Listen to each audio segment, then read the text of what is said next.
asking for comments on the goals and priorities, and you have ignored the fact that I just requested that the goals and priorities have a patient-centric, long-range clinical study included in it, and it does not.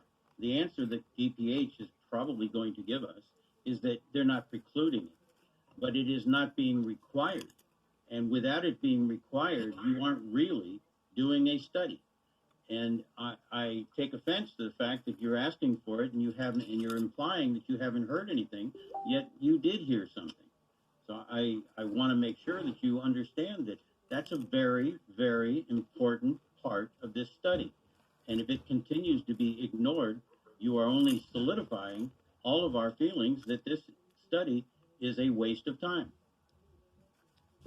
Thanks, Brian. I clearly didn't get your full question, and I thought it was a comment that you would prefer to have that the only piece of the study. I don't know if Christina or Chris Kulik or Charlene, if you'd like to have any response to that, or I mean, we certainly are taking note that that's your preference.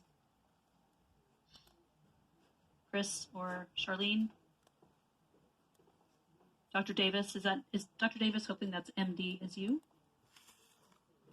Yes, that's me. Sorry, that's not MD, and I thought maybe that's Dr. Davis.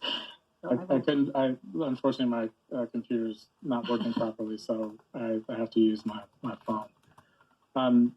So appreciate that comment. And, you know, this is a broad goals and priorities document. There's a lot more that goes into, you know, the question of how different types of studies, you know, could be weighted in terms of proposals. But the idea was to have this broad enough to get a wealth of ideas, a wealth of different studies that could be done, but there's still more work to be done. So I don't think that this document, again, doesn't preclude it, as you said, it doesn't, but this is not the document that is requesting the researchers and the proposals and does not talk about scoring of proposals in terms of priorities.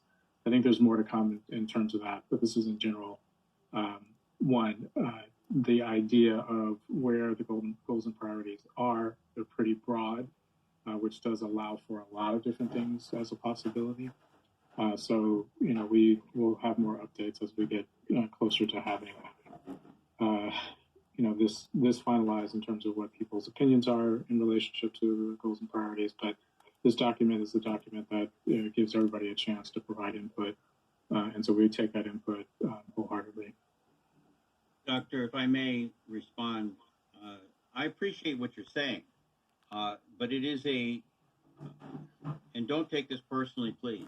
It is I never do. A cop-out because broad is good. I agree with that, but broad is not the definition of what's being done here. If you do not require a patient-centric long-term study, then it can be that it doesn't happen. And being broad doesn't mean eliminating one of the most important things that you can possibly do. It is the item that should be done.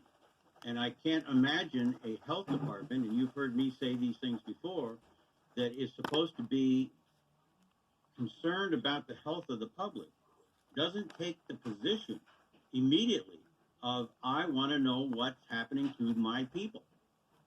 And this document does not do that. It does not put the emphasis on making sure that we understand and find the answers to the problems that the public may be subject to. And I apologize if that's too harsh, but I really am concerned about the people. Thanks, Brian. I see